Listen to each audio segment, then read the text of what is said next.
How to fix error code 429 on Roblox. Now, a lot of people have been complaining about this error code, so this problem is from Roblox itself and not from you. Usually, these errors will solve themselves within a couple of hours, but there are some fixes that you can do. The first thing you want to do is check if Roblox is up. For this, you want to head over to status.roblox.com. Now, you want to check the status of Roblox from here. As you can see on the history, there has been a lot of issues lately. So you want to check from here if Roblox is working. Once you have checked that, if Roblox is still good, then the next thing you want to do is try a different account. Sometimes logging in and logging out can also help. So go ahead and log out of your current Roblox account, then enter the credentials and log in again and check if that fixes your issue. If your problem is still not fixed, then you want to exit out of the Roblox app. Now, normally the error code 429 is a network connection issue. So to fix that, you want to click on the Start button, then click on Network Connections. Now head over to Advanced Network Settings.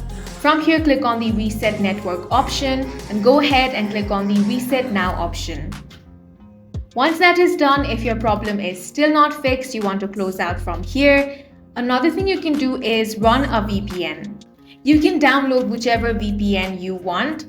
However, instead of using the VPN to play the game, you can use the VPN to connect to a server, and then once you're in the server, you can turn off the VPN. Next thing you want to do is flush out DNS cache. For that, head over to the search bar, type in cmd, then open the command prompt.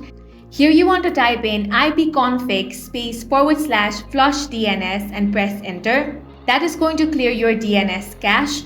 Now go ahead and open Roblox and check if your problem has been fixed. If your issue is still not fixed, then the last thing you want to try is deleting the Roblox file. For this, head over to the search bar, then type run. Now here you want to type %temp% and press enter. Now from here you want to delete the Roblox file. Roblox has created a new installer, so make sure you download the Roblox new installer. Then just open the installer and get into Roblox through the Roblox player application and not through this site. And that's it for this video. If you found it useful, make sure to hit the like button and subscribe for more videos like this.